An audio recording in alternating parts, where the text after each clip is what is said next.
আসন্ন জাতীয় সংসদ নির্বাচনকে সামনে রেখে রাজশাহী ৪ বাগমারা আসনে বিএনপির মনোনয়ন প্রত্যাশীরা ইতিমধ্যেই মাঠে নেমে পড়েছেন।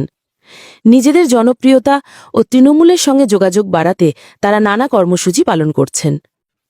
মনোনয়ন প্রত্যাশীদের তালিকা: ডিএম জিয়াউর রহমান জিয়া, বাগমারা উপজেলা বিএনপির আহ্বায়ক ও সাবেক উপজেলা চেয়ারম্যান।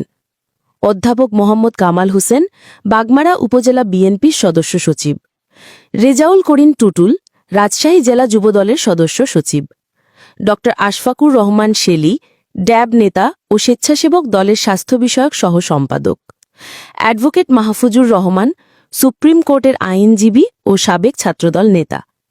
দীর্ঘদিন সামাজিক ও রাজনৈতিক কর্মকাণ্ডে সক্রিয় ড জাহিদ দেওয়ান শামীম, সাবেক ছাত্রদল নেতা ও বর্তমানে আমেরিকা প্রবাসী। ব্রিগেডিয়ার জেনারেল অবসরপ্রাপ্ত জহুরুল ইসলাম, অবসরপ্রাপ্ত সেনা কর্মকর্তা। ব্যারিস্টার সালেকুজ্জামান সাগর, জাতীয়তাবাদী আইনজীবী ফোরামের সক্রিয় সদস্য। স্থানীয় রাজনৈতিক সূত্র জানায়, ডিএম জিয়াউর রহমান জিয়া ও অধ্যাপক কামাল হোসেন তৃণমূল পর্যায়ে বিশেষভাবে এগিয়ে রয়েছেন। দীর্ঘদিন ধরে এলাকার জনগণের পাশে দাঁড়িয়ে সামাজিক ও রাজনৈতিক কর্মকাণ্ডের মাধ্যমে তারা জনপ্রিয়তা অর্জন করেছেন।